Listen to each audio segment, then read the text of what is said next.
నమస్కారం ఘంటారావానికి స్వాగతం. ముందుగా ప్రధానాంశాలు. ఆక్రమణలు కూల్చే బాధ్యత తీసుకుంటారన్న ముఖ్యమంత్రి. స్టే తెచ్చుకున్నా కోర్టుల్లో కొట్లాడతామని స్పష్టీకరణ.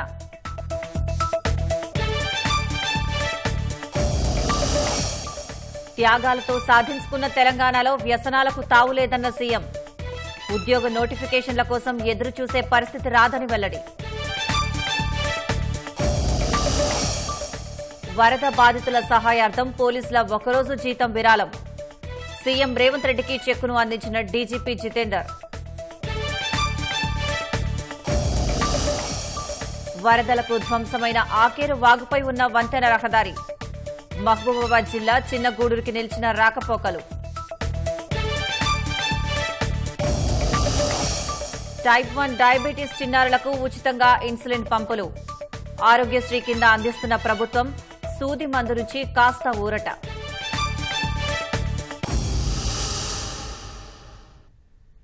చెరువు కబ్జాలలో ఎంత గొప్ప వ్యక్తులున్నా వదిలిపెట్టే ప్రసక్తి లేదని ముఖ్యమంత్రి రేవంత్ రెడ్డి వెల్లడించారు. చెరువులు కుంటలను ఆక్రమించుకున్న పెద్దవులు గౌరవంగా తప్పుకోవాలని సీఎం హెచ్చరించారు. హైదరాబాద్లోని తెలంగాణ పోలీస్ అకాడమీలో జరిగిన పాసింగ్ అవుట్ పరేడ్కు ముఖ్య అతిథిగా సీఎం రేవంత్ హాజరయ్యారు. అకాడమీలో శిక్షణ, మెరుగైన ప్రదర్శన చేసిన వారికి సీఎం మెడల్స్ అందించారు. హైదరాబాద్లోని పోలీస్ అకాడమీలో పాసింగ్ అవుట్ పరేడ్ ఘనంగా సాగింది. 145 మంది మహిళలు సహా 547 మంది ఎస్ఐలు శిక్షణ పూర్తి చేసుకున్నారు. మెరుగైన ప్రదర్శన కనబరిచిన వారికి సీఎం మెడల్స్ అందించారు. సమాజంలో శాంతి భద్రతల పరిరక్షణకు, ప్రజా జీవనాన్ని మెరుగుపరిచేలా కృషి చేయాలని ఎస్ఐలకు డీజీపీ జితేందర్ సూచించారు. రాష్ట్రంలో వ్యసనాలకు అవకాశం ఉండదన్న సీఎం మత్తు పదార్థాలపై ఉక్కుపాదం మోపాలని కొత్త ఎస్ఐలకు సూచించారు.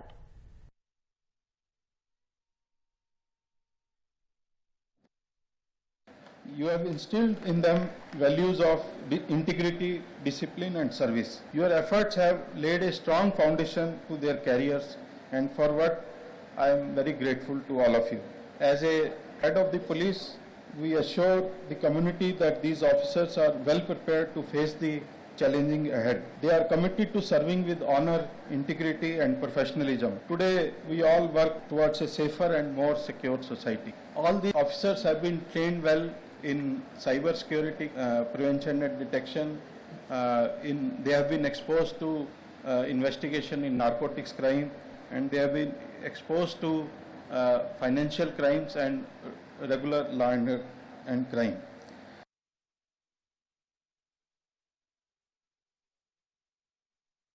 ఈ రాష్ట్రాన్ని మనం వందలాది మంది మీలాంటి నిరుద్యోగ యువకులు, ఉద్యమకారులు ప్రాణ త్యాగాలు చేసి తెలంగాణ రాష్ట్రాన్ని సాధించుకున్నాం. ఈ సాధించుకున్న రాష్ట్రంలో వ్యసనాలకు తావు ఉండకూడదు. గంజాయి, డ్రగ్స్, సైబర్ నేరాలకు ఎక్కడ కూడా అవకాశం ఉండకూడదు. ఈ తెలంగాణ రాష్ట్రం మనది. 4 కోట్ల తెలంగాణ ప్రజలు మన కుటుంబ సభ్యులు. పోలీసులకు సమయం లేదు, సందర్భం లేదు. ఏ సమస్య వచ్చినా, వరదలు వచ్చినా, కరువు వచ్చినా, లేకపోతే భూకంపాలు వచ్చినా, శాంతి భద్రతల సమస్యలు వచ్చినా, లేదా మత కలహాలు వచ్చినా, ఆర్థికపరమైన నేరాలు జరిగినా, ఏది జరిగినా ముందు బాగానే ఉండి ఆ సమస్యల మీద పోరాటం చేసేది పోలీసు సిబ్బంది, పోలీసు విభాగం. అందుకే నేను మీతో పంచుకున్నది ఇది ఉద్యోగం కాదు, ఇది ఒక భావోద్వేగం. ఈ భావోద్వేగమే ఈ తెలంగాణ రాష్ట్రాన్ని పునర్నిర్మించి భవిష్యత్ తరాలకు బంగారు బాటలేసే బాధ్యత మన అందరి మీద ఉన్నది. చెరువుల ఆక్రమణల నుంచి విడిపించేందుకే హైడ్రా ఏర్పాటు చేశానన్న సీఎం ఆక్రమణదారులు ఎంతటి వారైనా ఉపేక్షించబోనని స్పష్టం చేశారు. కోర్టులకెళ్లి స్టే తెచ్చుకున్నా వదలబోమన్న సీఎం వరదలు వస్తే పేదల ఇళ్లు మునుగుతున్నాయని వెల్లడించారు. ఆక్రమణ తొలగించి మూసీ రివర్ ఫ్రంట్ అభివృద్ది చేస్తామని తెలిపారు. ఒకనాడు ఎక్కడి నుంచి హైదరాబాద్ నగరానికి తాగునీళ్ళు వచ్చేది కాదు. ఉస్మాన్ సాగర్, హిమాయత్ సాగర్ నుంచే లక్షలాది మంది హైదరాబాద్ బిడ్డలకు తాగడానికి నీళ్లు ఇచ్చారు. హైదరాబాద్ దాహార్తిని తీర్చిన ప్రాజెక్టులు గండిపేట, హిమాయత్ సాగర్. ఇలాంటి ప్రాజెక్టుల చుట్టూతా బాగా సంపాదించుకున్న వాళ్ళు, ఆగర్భ శ్రీమంతులు ఫామ్ హౌజులు కట్టుకున్నారు. వాళ్ళు ఫామ్ హౌజులు కట్టుకుంటే మనకు అభ్యంతరం లేదు. వాళ్ళు సంతోషంగా ఉండడమే మనకు కావాల్సింది.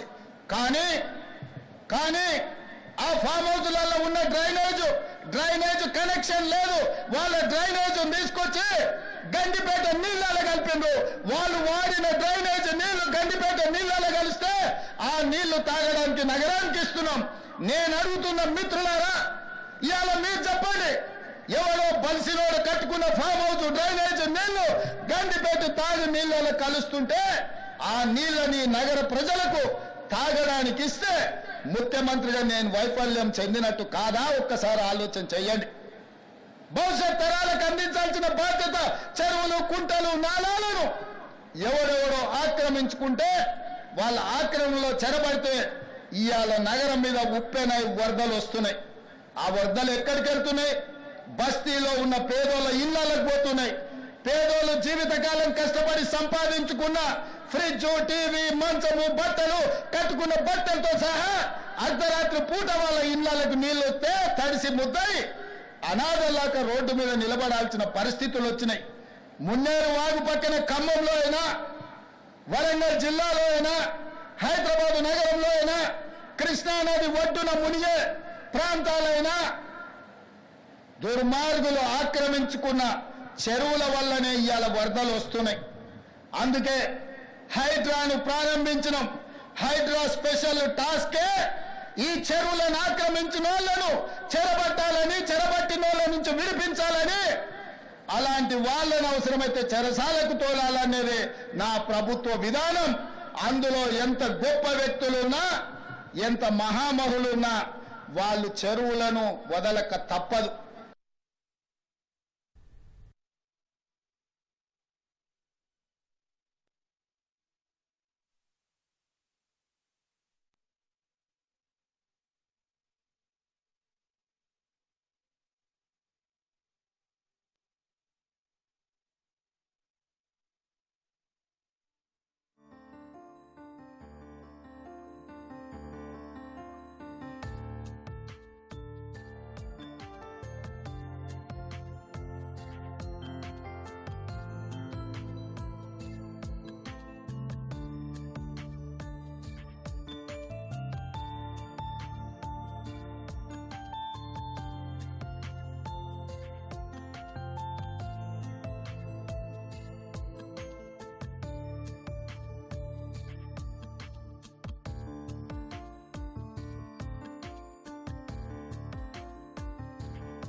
రాష్ట్రంలో వరద బాధితుల సహాయార్థం పోలీసులు ఒకరోజు జీతాన్ని విరాళంగా ఇచ్చారు.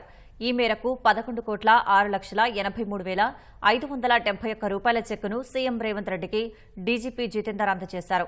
తెలంగాణ పోలీస్ అకాడమీలో జరిగిన పాసింగ్ అవుట్ పరేడ్కు ముఖ్య అతిథిగా హాజరైన సీఎంకు చెక్కు ఇచ్చారు. Additional DG Intelligent Shivadhar Reddy sir and Telangana Pratinidhulu police officers to kindly come forward and present the check to the Honorable CM for the Chief Minister Relief Fund. 11,6,83,571 on behalf of the Telangana Police Department. DG గారి చేతుల మీదుగా చెక్కుని అందిస్తున్నారు. Chief minister relief fund గాను 11,6,83,571 రూపాయల విరాళాన్ని police శాఖ పక్షాన chief minister relief fund కి అందిస్తున్నారు. డీజీ సార్, అలాగే హోమ్ సెక్రటరీ రవి గుప్తా గారు, additional DG intelligence Shivadhar Reddy గారు మరియు తెలంగాణ పోలీస్ అధికారులు. Thank you sir, thank you very much. ముఖ్యమంత్రి రేవంత్ రెడ్డితో ఆంధ్రప్రదేశ్ ఉప ముఖ్యమంత్రి పవన్ కళ్యాణ్ భేటీ అయ్యారు.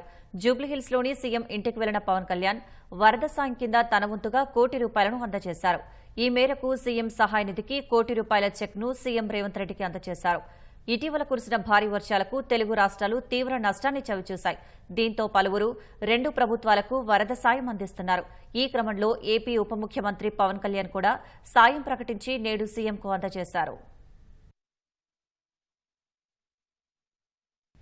భద్రాచలం వద్ద గోదావరి నీటి మట్టం క్రమంగా పెరుగుతోంది. ఇవాళ ఉదయం 50.6 అడుగులకు చేరగా రెండో ప్రమాద హెచ్చరిక కొనసాగుతోంది. ఎగువ ప్రాంతాల నుంచి వస్తున్న వరదతో పాటు శబరి నది పోటెత్తడంతో భద్రాచలం వద్ద నీటి మట్టం అంతకంతకు పెరుగుతోంది. భద్రాచలంలోని స్నానఘట్టాల వద్ద వరద ఉధృతి పెరగగా కళ్యాణకట్ట వద్దకు భారీగా నీరు చేరడంతో భక్తులను అనుమతించట్లేదు. భద్రాచలం దిగువన ఉన్న విలీన మండలాలకు వెళ్లే రహదారులపైకి నీరు చేరి రాకపోకలు నిలిచిపోయాయి. ఖమ్మం జిల్లాలోని వరద ప్రభావిత ప్రాంతాల్లో ఇవాళ కేంద్ర బృందాలు పర్యటించనున్నాయి. 2 బృందాలు వేర్వేరుగా 2 రోజులు పర్యటించనున్నాయి. ఒక బృందం కూసుమంచి, ఖమ్మం గ్రామీణం, తిరుమలాయపాలెం మండలాలు తిరుగుతూ ప్రతి కుటుంబం ఎంత నష్టపోయిందనే వివరాలు సేకరించనుంది. రాత్రి ఖమ్మంలో బస చేసి రేపు గ్రామీణ మండలంలోని పోలేపల్లి పంచాయతీలో పర్యటిస్తారు. అనంతరం ఖమ్మంలో బొక్కలగడ్డ, ప్రకాష్ నగర్ తదితర కాలనీల్లో బాధితుల కష్టాలు తెలుసుకుంటారు. కేంద్రం నుంచి రానున్న రెండో బృందం ప్రభుత్వ శాఖలకు జరిగిన నష్టంపై క్షేత్రస్థాయిలో పర్యటించి అంచనా వేరున్నారు. వర్షాల ధాటికి కొట్టుకుపోయిన పంచాయతీరాజ్, ఆర్ఎన్పీ రహదారులు, కల్వట్టులను పరిశీలిస్తారు. నాగార్జున సాగర్ ఎడమ కాల్వలకు పడిన గండ్లను, ఎర్రగడ్డ తండాలో దెబ్బతిన్న భక్త రామదాసు ఎత్తిపోతల పథకాన్ని పరిశీలించనున్నారు. అనంతరం తిరుమలాయపాలెం మండలంలోని రాకాసి తండా, పాతర్లపాడులో జరిగిన నష్టంపై బాధితులను అడిగి వివరాలు తెలుసుకుంటారు. భారీ వర్షాలు, వరదలు మిగిల్చిన నష్టాలపై జిల్లా అధికార యంత్రాంగం కేంద్ర బృందాలకు ప్రత్యేక నివేదిక అందజేయనుంది. పులిచింతల ప్రాజెక్టు నిండుకుండలా మారడంతో కృష్ణానది వెనుక జలాలు సూర్యాపేట జిల్లా మఠంపల్లి మండలం మట్టపల్లి దేవస్థానంలోకి చేరుతున్నాయి. నాగార్జున సాగర్ డ్యాం నుంచి నీటి విడుదలతో దిగువన ఉన్న పులిచింతల ప్రాజెక్టులోకి నీళ్లు భారీగా చేరుతున్నాయి. దేవస్థానం చుట్టూ కరకట్ట నిర్మాణం చేపట్టినా లీకేజీల ద్వారా దేవస్థానం ఆవరణలోకి నీళ్లు చేరుతున్నాయి. 3 ఏళ్ల క్రితం ఇలాగే నీళ్లు చేరాయి. అప్పటి నుంచి ఆలయ అధికారులు మరమ్మతులు చేపట్టకపోవడం వల్ల ఇప్పుడు మళ్లీ నీళ్లు వచ్చాయని స్థానికులు వెల్లడించారు. ఆలయ అధికారులు చొరవ తీసుకుని సమస్యకు పరిష్కారం చూపాలని కోరుతున్నారు. మహబూబాబాద్ జిల్లా చిన్నగూడూరుకి రాకపోకలు నిలిచిపోయాయి. మండల కేంద్రం కావడంతో వివిధ గ్రామాల ప్రజలు నిత్యం వివిధ రకాల పనుల కోసం ఇక్కడికి వచ్చి వెళ్తుంటారు. ఇటీవల కురిసిన భారీ వర్షాల కారణంగా ఆకేరు వాగుపై నిర్మించిన వంతెన వద్ద రహదారి ధ్వంసమైంది. రోడ్డు దెబ్బతిని 10 రోజులు గడుస్తున్నా అధికారులు, ప్రజాప్రతినిధులు పట్టించుకోవడం లేదని ప్రజలు ఆరోపిస్తున్నారు. మండల కేంద్రానికి ప్రధాన రహదారి కావడంతో ఉగ్గంపల్లి గ్రామంతో పాటు మరిపేడ, నర్సింహులపేట మండలాలకు రాకపోకలు నిలిచిపోయాయి. చిన్నగూడూరు, మహబూబాబాద్లోని బడులకు వెళ్లడానికి విద్యార్థులు, పంట పొలాల వద్దకు వెళ్లేందుకు రైతులు, వాహనదారులు తీవ్ర ఇబ్బందులు పడుతున్నారు. రహదారి పునరుద్దరణ పనులు చేపట్టాలని మండల ప్రజలు డిమాండ్ చేస్తున్నారు.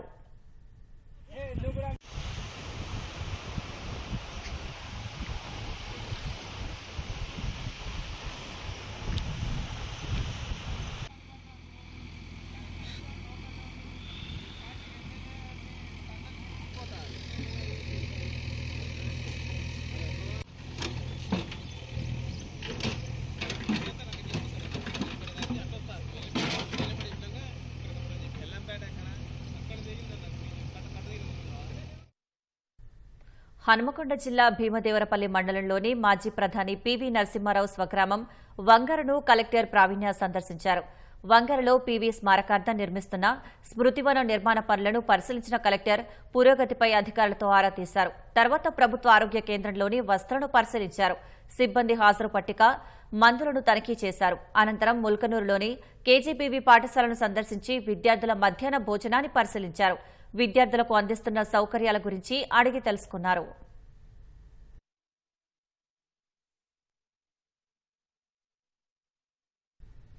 తెలంగాణ హెల్త్ మోడల్ బాగుందని, దీన్ని చూసి ఇతర రాష్ట్రాలు నేర్చుకోవాలని 16వ ఫైనాన్స్ కమిషన్ సభ్యుడు అజయ్ నారాయణ్ జూ అన్నారు.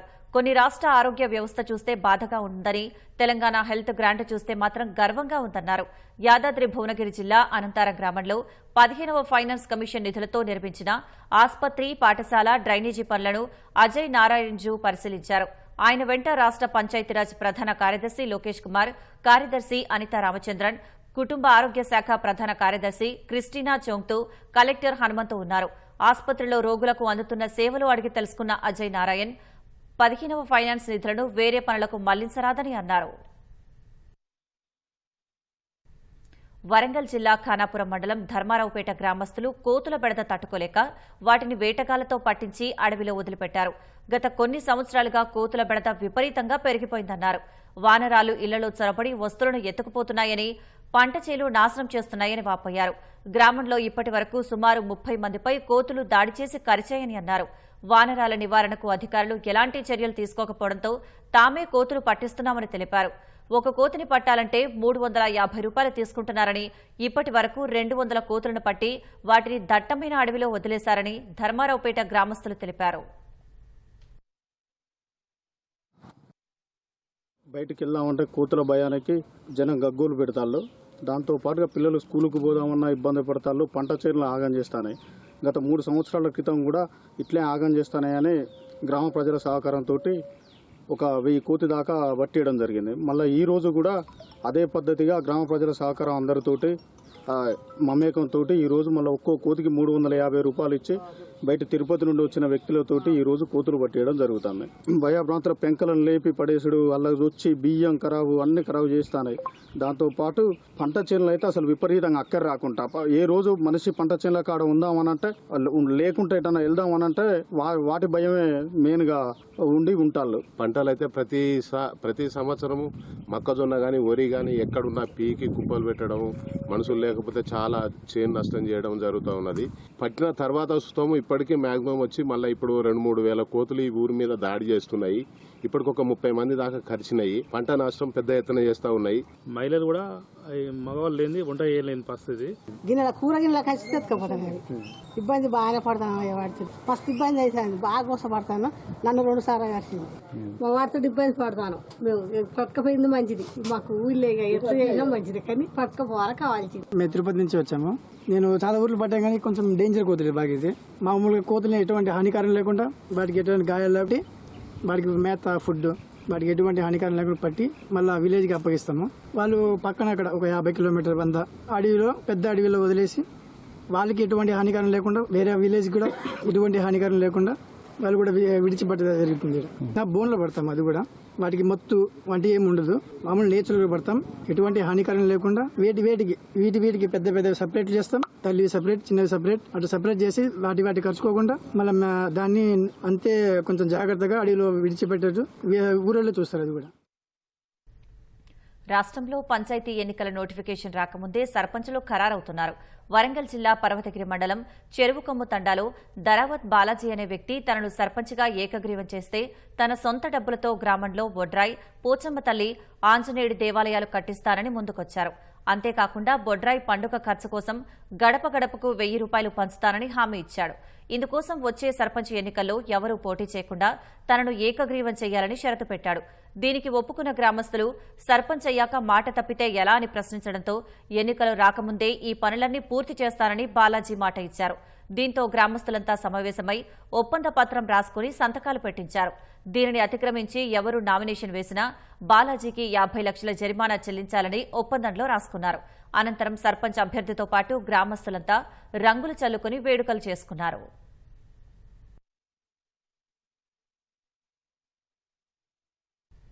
సూర్యాపేట జిల్లా దొండపాడులో స్కూటర్పై వెళ్తూ స్పృహ తప్పి రోడ్డుపై పడిన వ్యక్తిని ఓ యువకుడు మానవత్వం చాటుకున్నాడు. అన్నపురెడ్డి గోవిందారెడ్డి చింతలపాలెంలోని ఎస్బీఐ నుంచి ద్విచక్ర వాహనంపై ఇంటికి వెళ్తుండగా స్పృహ తప్పి రోడ్డుపై పడిపోయాడు. స్థానికులు గమనించి లేపే ప్రయత్నం చేయగా ఎంతకీ లేవకపోవడంతో వెంటనే గోవిందారెడ్డికి చెందిన ఓ యువకుడు 10 నిమిషాలు సిపిఆర్ చేయగా అతడు స్పృహలోకి వచ్చాడు. అనంతరం ప్రథమ చికిత్స అందించి కోదాడ ఆసుపత్రికి తరలించారు. వెంటనే స్పందించి యువకుడిని కుటుంబ సభ్యులు, స్థానికులు అభినందించారు.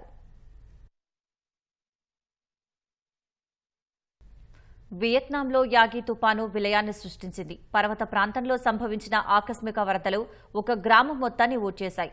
యాగి తుపాను కారణంగా వియత్నాంలో మృతుల సంఖ్య 141కి చేరింది. వందల మంది గాయపడ్డారు. ఇంకా అనేక మంది జాడ తెలియాల్సి ఉంది. యాగి తుపాను వియత్నాంలో పెను విధ్వంసాన్ని సృష్టించింది. వియత్నాం ఉత్తర ప్రాంతంలో భారీ వర్షాల ధాటికి ఆకస్మిక వరదలు సంభవించి పర్వత ప్రాంతాల్లో ఉన్న ఓ గ్రామం మొత్తాన్ని ఊడ్చేశాయి. లాంగ్నౌ గ్రామంలో నివాసముంటున్న 35 కుటుంబాలు మట్టి చర్యలు, శిథిలాల కింద చిక్కుకుపోయాయి. ఆ గ్రామంలో 16 మృతదేహాలను సహాయక సిబ్బంది వెలికితీశారు. 40 మంది గల్లంతయ్యారు. 12 మంది సురక్షితంగా బయటపడ్డారు.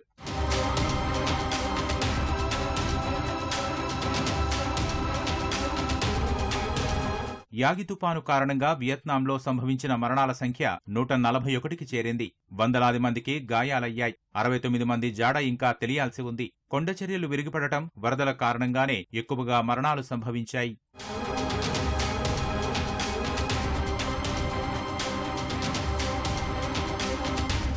కొన్ని దశాబ్దాల తర్వాత వియత్నాంను తాకిన అతిపెద్ద తుపానుగా యాగిని భావిస్తున్నారు. గంటకు 149 కిలోమీటర్ల వేగంతో గాలులు వీచాయి. నదులన్నీ ప్రమాదకర స్థాయిని మించి ప్రవహిస్తున్నాయి. రాజధాని హనోయి గుండా ప్రవహించే రెడ్ రివర్తో సహా పలు నదుల్లో నీటి మట్టాలు ప్రమాదకరంగా ఉండడంతో అధికారులు సమీపంలో నివసించే ప్రజలను ఖాళీ చేయించారు. వియత్నాంలో జనాభా పరంగా రెండో అతిపెద్ద నగరమైన హనోయిలో 2008 తర్వాత భారీ స్థాయిలో వరదలు సంభవించాయి. హనోయిలో నివసించే 85 లక్షల మందిపై ఇవి ప్రభావం చూపాయి.